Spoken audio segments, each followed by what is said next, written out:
प्रधानमंत्री नरेंद्र भाई मोदी जी ने आपके लिए भी एक अच्छा काम कर ही दिया है कि आपको एक सूची में डाल दिया है, उसका नाम है आंदोलन जीवी, क्योंकि आप हर उस जगह पाए जाएंगे जहां जहां भारतीय जनता पार्टी की सरकार के खिलाफ आंदोलन होगा और आप लोग आगजनी भी करेंगे। और आप ही हैं जो भड़काते हैं और ऑर्गेनाइज करते हैं। अगली बार इन सबके नाम अलग अलग लेने की जरूरत नहीं है, सिर्फ ये बोलना है प्लकार्ड गैंग थी ना, अब हो गई आंदोलन जीवी गैंग, और कुछ नहीं। प्रधानमंत्री नरेंद्र भाई मोदी जी ने भी कही कि कुछ चेहरे कॉमन होते हैं कि कहीं पर भी आंदोलन होगा तो वो नजर आएंगे। सीए का आंदोलन होता है तो वो नजर आते, एएमयू का आंदोलन होता है तो वो नजर आते हैं, जेएनयू का आंदोलन होता है तो वो नजर आते हैं, और अब किसान आंदोलन था तो भी नजर आते हैं। इनका क्या नाम है? योगेंद्र यादव, अरविंद केजरीवाल और अरविंद केजरीवाल के गुर्गे। आज तो मैंने ट्वीट में पोल भी डाला है, शहला रशीद ये भी हर आंदोलन में दिखेंगी आपको, स्वरा भास्कर, ये वो लोग हैं जो आपको हर उस जगह मिलेंगे जहां जहां पर आगजनी होगी, जहां जहां पर हिंसा होगी। मैं जानना चाहती हूं कि आप लोगों का कोइंसिडेंस ऐसे कैसे हो जाता है कि जो जो कानून आते हैं आप सबकी एक ही थाली में एक ही बार आप बोल देते कि ये तो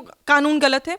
क्या ये हम नहीं मानना चाहिए? हमें नहीं मानना चाहिए कि आप लोग एक ग्रुप में बैठकर बैठक करते हो और फिर एक प्रोपेगेंडा सेट करते हो कि हम सब निकलेंगे इस आंदोलन के लिए। मैम, आज राज्यसभा में पीएम नरेंद्र मोदी ने काफी सारी चीजें कही और इसमें से प्रमुख बातें ये भी थी कि पीएम नरेंद्र मोदी ने ये कहा कि हमने आज तक काफी सारी जीवियों के नाम सुने थे, जिसमें बुद्धिजीवी है, परजीवी है, पर ये आंदोलन जीवी क्या है?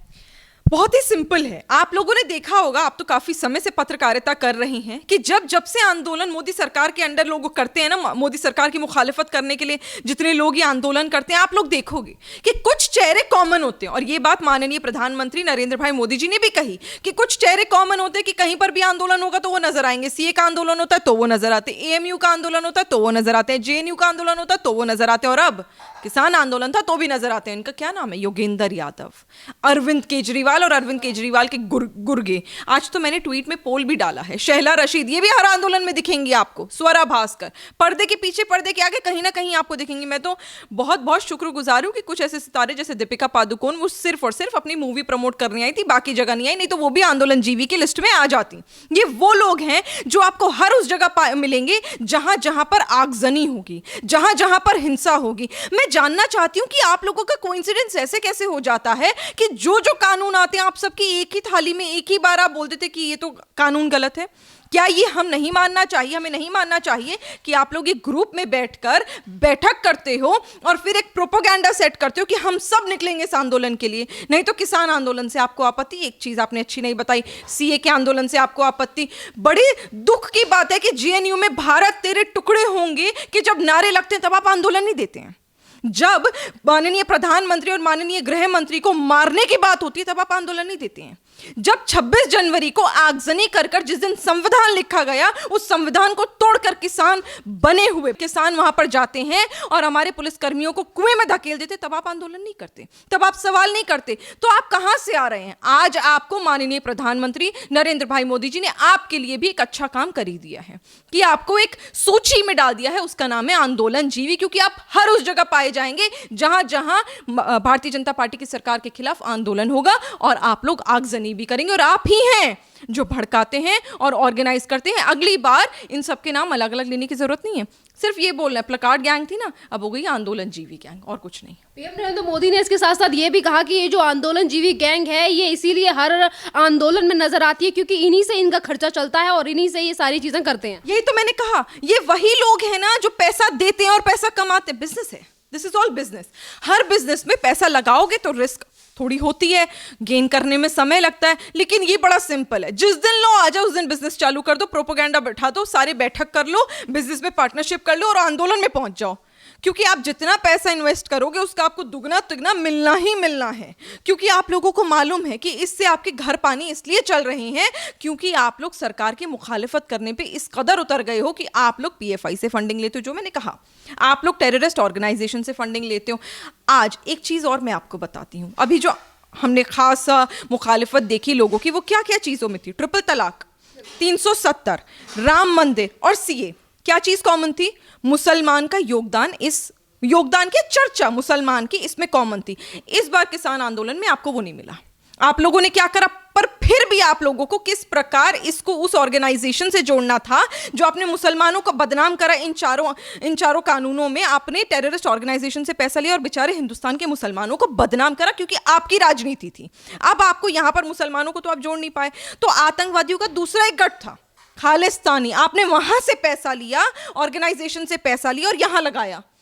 एजेंडा एक ही है, चाहे आतंकवादी हो चाहे खालिस्तानी हो, एजेंडा एक ही है कि हिंदुस्तान को तहस नहस करना है, और आज आपने वही करा है। यही वजह है कि अब हमें समझ आ रहा है कि आप लोगों से बच के रहना है। और ये बात आप लोगों ने खुद 26 जनवरी को आगजनी कर पुलिसकर्मियों के साथ, जिनको हम कोरोना वॉरियर कहते हैं, जिन्होंने न जाने कितने अपने सारी मेहनत करी और घर बार पीछे छोड़ के सिर्फ दिल्ली की जनता की सेवा में लगे रहे, आप लोगों ने उन्हें धक्का मारा, आप लोगों ने उनके ऊपर तलवारें और भाले चलाई। आज जनता जानती है आपका सच क्या है, और जनता आपको इसका कड़ा जवाब देगी, और आप लोगों से समझदार भी रहेगी। जितने भी आंदोलन आपने गिनवाए उसमें सारे ही कॉमन चेहरे थे जिन्हें आज पीएम नरेंद्र मोदी ने कहा कि वो आंदोलन जीवी हैं। पर सबसे बड़ा सवाल ये भी है कि जब जनता इनसे कहती है कि ये जो आंदोलन हो रहे हैं इसमें फंडिंग की जा रही है, तो ये लोग आकर कहते हैं कि आंदोलन को बदनाम किया जा रहा है, हमें किसी भी तरह की फंडिंग नहीं हुई, हम बस अपने हक के लिए खड़े हैं। दो तरीके की बातें हो जाती हैं। अरे हक के लिए खड़े हैं? हक मुझे बताइए ना, सीए के आंदोलन में आप लोगों ने कौन सा हक दिलवाया है मुसलमानों को? आज कानून आए हुए 1.5 साल होने वाला है, एक मुसलमान तो बताइए जिसको हिंदुस्तान से निकाल दिया हो। कौन से हक की आप बात करें? कोई हक लिया जाएगा तो आप वापस देंगे ना, कोई हक किसी से छीना जाएगा तो आप उसको न्याय दिलाएंगे ना। मुझे बताइए तो कि अन्याय हुआ कहां है, किसके साथ ना इंसाफी हुई है? एक परिवार तो लेकर आइए। 1.5 साल हो गया, किसान आंदोलन तो जुम्मा 8 दिन हुए लाए हुए। आप उसी प्रकार, जिस प्रकार सीए में नहीं ढूंढ पाए, मैं बार बार कहती हूं, उसी प्रकार आप किसान के कानून में भी नहीं ढूंढ पाएंगे। और आधे से ज्यादा लोग अभी 2-4 दिन पहले डिबेट में कुछ महिलाएं बैठी हुई थी, और वो डिबेट इसकी किसान आंदोलन की समर्थन में थी, और बहुत सारे लोग थे जो कृषि कानून आया उसकी मुखालिफत कर रहे थे। एक मैं नाम नहीं लेना चाहती, या शायद ले भी सकते, शायद आपके यहाँ पे तो अलाउड भी है नाम लेना। शायद वो जी न्यूज़ की डिबेट थी, और उसमें पूछा अमन चोपड़ा ने एक महिला से, मैं नाम नहीं लूंगी, उन महिला का बेइज्जती करना मुझे पसंद नहीं है, उनसे नाम लेकर पूछा कि मुझे बताइए ना कानूनों के नाम क्या हैं। वो कानूनों के नाम तक नहीं बता पाई। याद है ना आपको? और आपकी तरह बहुत सारे बिल्कुल जिस तरह आप मुस्कुराए, ये बात समझकर, उस लड़की का नाम समझकर सब मुस्कुराएंगे, क्योंकि सबको पता है कि इनको कानून के नाम ही नहीं पता।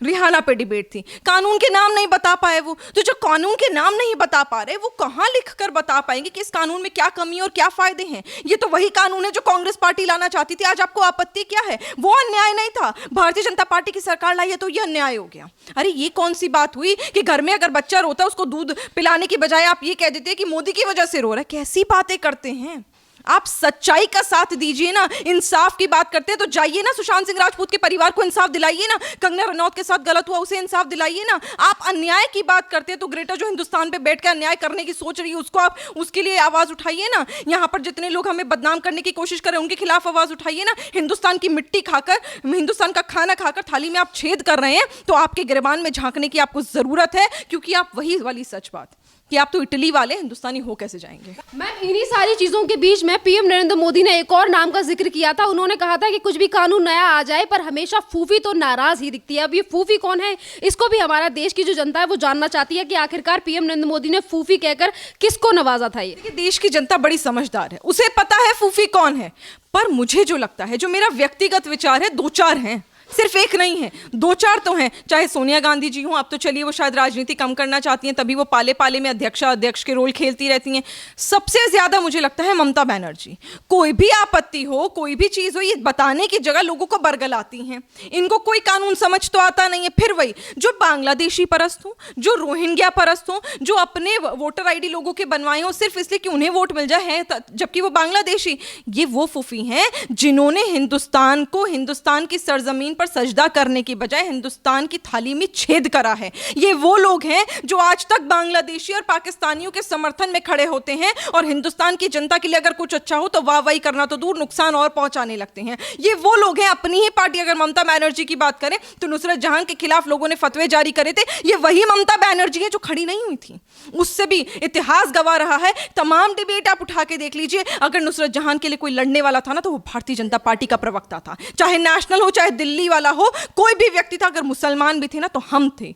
नुसरत जहां को सपोर्ट करने वाले कोई भी ऐसा व्यक्ति था ही नहीं टीएमसी का जो आकर ये बोला हो कि आपके खिलाफ जो फतवा जारी हुआ है ना वो गलत है। जो आपके खिलाफ गंदी और गलीज बातें करी जा रही हैं कि आपने हिंदू लड़के से शादी करी, वो गलत है, आप लोगों ने नहीं करा। क्यों करते और कैसे करते? आप लोगों का वोट बैंक था। और यही वजह है कि टीएमसी की इतनी दिग्गज सांसद होने के बावजूद मुख्तार अब्बास नकवी जी, जो हिंदुस्तान में कैबिनेट मंत्री हैं, माइनॉरिटी के, भारतीय जनता पार्टी की सरकार से ताल्लुकात रखते हैं, भारतीय जनता पार्टी के मेंबर हैं, आप उनसे आके मिलते हैं और जाकर आपकी फोटोज भी वायरल होती हैं क्योंकि आप उनसे सपोर्ट मांगने आते हैं, पर आप वहां जाकर टीएमसी की दिग्गज नेता ममता बनर्जी से नहीं मिलती। मैम, यहाँ पर ये भी बात है कि पीएम नरेंद्र मोदी ने ये भी कहा किसानों से कि मैं आपसे आह्वान करता हूँ, जो किसान आंदोलन हो रहे हैं उनको समाप्त करिए, हम एक साथ मिलकर बैठ के बात करते हैं। और यहाँ पर उन्होंने विपक्षी पार्टियों को भी कोट किया। उन्होंने कहा कि जो विपक्ष की पार्टियां हैं वो काफी बुरी तरीके से किसानों को बरगला रही हैं और जो कि सही नहीं है।